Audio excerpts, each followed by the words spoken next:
नमस्कार दोस्तों, बहुत बहुत स्वागत है आपका हमारे YouTube चैनल पर जिसका नाम है सरकारी परीक्षा। दोस्तों, आज का टॉपिक बहुत ही महत्वपूर्ण टॉपिक है क्योंकि जिस समय हम ये वीडियो बना रहे हैं, भारत में इस वायरस ने बहुत ज्यादा तहलका मचा रखा है। हम चाहे गुजरात की बात करें, राजस्थान की बात करें, हरियाणा की बात करें या पंजाब की बात करें, बहुत सारे मवेशी जो हैं इस वायरस की चपेट में आ चुके हैं। और हम बात कर रहे हैं लंपी वायरस के बारे में। जी हाँ दोस्तों, अभी 2 साल से हम कोरोना वायरस से तो झेल ही रहे थे कि हमारी पूरी की पूरी जो जिंदगी थी वो अस्त व्यस्त हो गई थी। और अब एक नए वायरस ने एंट्री मार दी है भारत में, वो है लंपी वायरस। इस वायरस का असर जो है इंसानों पे तो अभी तक नहीं देखा गया है, लेकिन हाँ, इसका असर मवेशियों पे इतना ज्यादा हो रहा है कि बहुत सारे मवेशी जो है वो इस समय अपने प्राण गंवा चुके हैं। और इसका नुकसान हमारे बहुत सारे किसान भाइयों को भी झेलना पड़ रहा है जो कि उन मवेशियों पे डिपेंडेंट थे। तो आइए समझते हैं कि क्या है ये लंपी वायरस, किस तरीके से भारत में ये वायरस जो है आया। तो दोस्तों, सबसे पहले तो इसके सिम्टम समझ लेते हैं कि आपके सामने हैं ये 2 ऐसे मवेशी जिनको इस वायरस ने अफेक्ट किया है।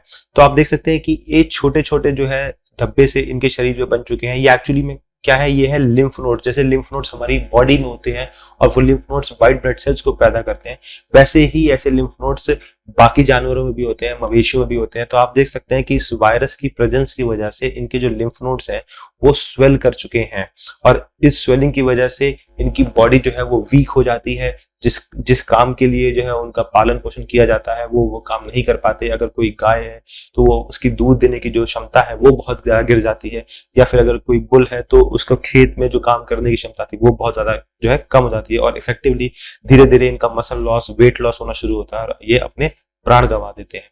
तो इस वायरस की वजह से अभी मैं आपको बताऊं तो लमसम 4,500 से 5,000 मवेशी अपनी जान गंवा चुके हैं। और राजस्थान के जो सीएम है श्री अशोक गहलोत जी, उन्होंने तो ये भी कहा कि इसको जो है एक पेंडेमिक घोषित कर देना चाहिए ताकि हमारी जो सेंट्रल गवर्नमेंट है वो भी अपना काम कर सके और जितने भी स्टेट्स इस चीज से इफेक्टेड है उनको सपोर्ट मिल सके। तो सबसे पहले दोस्तों हम ये समझ लेते हैं कि लंपी वायरस के लक्षण क्या है। एक तो हमने देख लिया कि वहां पे हमारे मवेशियों को उनके जो है नोड्स वो स्वेल कर रहे हैं, लेकिन सोचिए स्वेलिंग भी कैसे है कि 5-5 सेंटीमीटर के डायमीटर के नोड्स जो है वो स्वेलिंग हो रहे हैं। इसके अलावा जो इसका इनिशियल पीरियड में टेम्परेचर होता है हमारे मवेशियों का वो बहुत ज्यादा हाई हो जाता है, मतलब उनको बहुत ज्यादा फीवर आ जा रहा है इस वायरस की वजह से और नोट्स उनके स्वेल कर ही रहे हैं। अच्छा, इंक्यूबेशन पीरियड की बात करें तो इंक्यूबेशन पीरियड में मतलब अगर कोई मवेशी इस वायरस से इफेक्टेड है तो उसको 4 से 15 या 14 दिन लग जाते हैं इन सिम्टम्स को दिखाने में। ऐसा ही शायद हमने कोरोना वायरस के टाइम पे भी देखा था, क्योंकि ये वायरस प्रजाति से ही बिलोंग करते हैं, इसके जो कोर पैथोजन है, इसलिए थोड़े बहुत इंक्यूबेशन टाइम भी मिलता है। इसके अलावा जो हमारे मवेशी होते हैं इसकी प्रेजेंस से, इस वायरस की प्रेजेंस से वो डिप्रेशन का भी शिकार हो जाते हैं, उनको जो है कंजक्टिवाइटिस की प्रॉब्लम आ रही है, उनका सलाइवा भी एक्स्ट्रा बनता है। अच्छा, इसका जो वायरस होता है, जैसे हमने देखा कि कोविड जो है वो कोरोना वायरस की वजह से हो रहा था, इसका जो वायरस है उसका नाम भी देख लेते हैं। उसका नाम है कैप्री पॉक्स वायरस। और ये वायरस एक्चुअली में एक बहुत बड़ी फैमिली को बिलोंग करता है जो शिप पॉक्स वायरस होता है, उस फैमिली से बिलोंग करता है। तो ये बहुत सारी अदर बीमारियां भी कर सकता है, लेकिन इस समय इसका जो प्रोमिनेंट इफेक्ट देखा जा रहा है वो कैटल्स में ही देखा जा रहा है। अब दोस्तों, इसके इफेक्ट तो हमने समझ लिया कि भाई अगर किसी मवेशी को ये प्रॉब्लम हो रही है, किसी गाय को ये प्रॉब्लम हो रही है, तो उसके सिम्टम्स क्या होते हैं, लेकिन ये फैलता कैसे है। तो देखिए, समझने वाली बात ये है कि अगर कोई भी एक इन्फेक्टेड काउ है या फिर कैटल है जिसको अगर किसी कीड़े ने, मच्छर ने, मक्खी ने उसके अपना खून चूसा और वो जाके किसी हेल्दी कैटल को अगर वो काट लेता है तो उस तरीके से जो वायरस है वो फैल जाते हैं। और इसके अलावा अगर हेल्दी जो हमारे कैटल्स होते हैं और इन्फेक्टेड कैटल है, अगर उनके बीच में कोई ऐसा सेक्सुअल रिप्रोडक्शन का एक संबंध बनता है तो उसके थ्रू भी ये वायरस जो है वो फैल सकता है। अब सबसे बड़ा तरीका अगर मैं आपको बताऊं, वो इसको फैलने में जिसने हाथ अपना दिया है वो है ट्रांसपोर्टेशन। क्योंकि आपको पता है भारत इतना बड़ा देश है कि जनरली हम मवेशियों को एक हिस्से से दूसरे हिस्से लेकर जरूर जाते हैं बेस्ड ऑन रिक्वायरमेंट। अब इस प्रोसेस में होता क्या है कि कोई भी इन्फेक्टेड अगर कोई मवेशी होगा वो हमारे ट्रक्स में जाता है और ऐसे रीजन में जहां पे अभी तक तो इस वायरस का कोई भी नामो निशान नहीं था, वहां जाके वो इस वायरस को फैला देता है। और इसी का असर हम देख रहे हैं कि जो बहुत सारे नेबरिंग स्टेट्स हैं जैसे गुजरात, राजस्थान, हरियाणा, पंजाब, इन सब की बाउंड्रीज आपस में टच करती है और इसीलिए सारे मवेशी जो है वो बहुत ज्यादा इफेक्ट में नजर आ रहे हैं कि उनके ऊपर जो इसका इफेक्ट है वो बहुत ज्यादा नजर आ रहा है।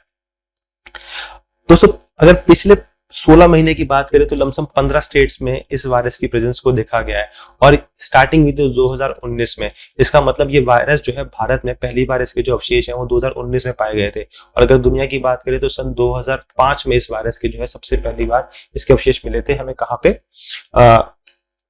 अफ्रीका में। आप देख सकते हैं कि सन 2005 के समय ये जो वायरस था और ये जो प्रॉब्लम थी ये सिर्फ अफ्रीका में ही लिमिटेड थी और धीरे धीरे हमने देखा कि आज 2019 तक आते आते ये पूरे के पूरे अफ्रीका, एशिया और कहीं ना कहीं यूरोप में भी घुस चुकी है। तो इसका इम्पैक्ट इतना ज्यादा है। लेकिन सोचने वाली बात यह है कि भारत में ये आई कैसे, क्योंकि हमको तो भाई लाइफ स्टॉक की जरूरत है नहीं, हमारे पास ऑलरेडी इतने मवेशी हैं कि हम तो बाहर भेज सकते हैं। तो ये बीमारी भारत में कैसे आई? क्योंकि कोई ना कोई तो इसे लेकर आया होगा। जैसे कोविड में अगर कोई व्यक्ति चाइना से या किसी इन्फेक्टेड जगह से आ रहा था तो वो वायरस लेकर आया, तो इस बार भारत में ये बीमारी कैसे आई? तो उसका एक बहुत बड़ा कारण जो है वो है कैटल की स्मगलिंग। जी हाँ दोस्तों, आपको पता है कि हमारा जो एक पड़ोसी जो है देश है बांग्लादेश, वहां पे बहुत ज्यादा कैटल की स्मगलिंग होती है हमारे बॉर्डर्स के थ्रू, क्योंकि भारत जो है बांग्लादेश के साथ लमसम 4096 किलोमीटर का एक बहुत पोरस मतलब बहुत छेद वाला बॉर्डर शेयर करता है। और इसमें छेद होने का कारण यही है कि बहुत सारी कैटल जो है वो बांग्लादेश से इलीगली भारत में आ जाती है और बहुत सारी कैटल भारत से इलीगली बांग्लादेश में चली जाती है। तो देखिए राजस्व का तो नुकसान हो ही रहा है, इसमें तो कोई डाउट नहीं है, क्योंकि वो राजस्व जो कि भारत कमाता जब इन कैटल्स को भेजता तो वो तो हमारा नुकसान हो ही रहा है, करप्शन तो फैल ही रहा है। लेकिन उसका एक बहुत बड़ा नुकसान ऐसे भी हम देख रहे हैं कि कोई भी अगर बीमार कैटल होगा बांग्लादेश में तो वो भारत में आराम से आ जाएगा और उसके बाद बिहार, उत्तर प्रदेश, राजस्थान, हरियाणा और मध्य प्रदेश, ये सारे के सारे अगर हम देखें तो हाईली एग्रीगेरियन स्टेट्स हैं। यहाँ पे एग्रीकल्चर बहुत ज्यादा प्रैक्टिस किया जाता है। तो एग्रीकल्चर और कैटल्स का जो साथ है वो बहुत इंपॉर्टेंट होता है किसी भी फार्मर के लिए। तो इस तरीके से एक इन्फेक्टेड कैटल जो है अपनी बीमारी को इन सारे स्टेट्स में बहुत आराम से फैला सकता है।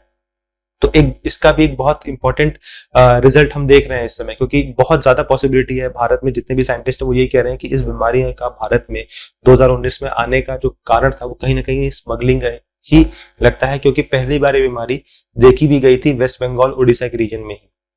आप देख सकते हैं यहाँ पे कि किस तरीके से गायों को बोट पे बैठाकर गंगा के एक किनारे से दूसरे किनारे ले जाया जाता है। तो इसका स्मगलिंग से बहुत ज्यादा इंपॉर्टेंट एक हम लिंक ढूंढ सकते हैं।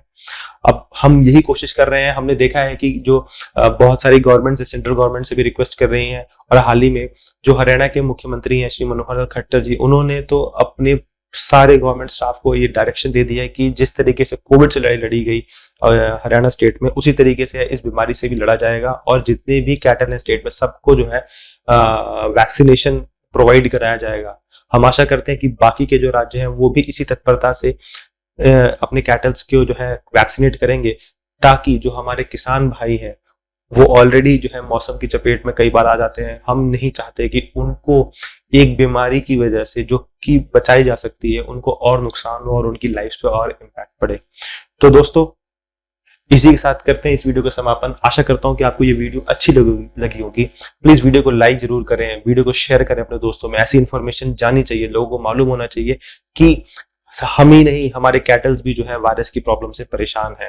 प्लीज वीडियो पे कमेंट जरूर करें, हमें बताएं कि आपको ये वीडियो कैसी लगती है और बेल आइकन को दबाना ना भूलें ऐसे बढ़िया कंटेंट के लिए। मिलते हैं अगली वीडियो में, तब तक के लिए धन्यवाद।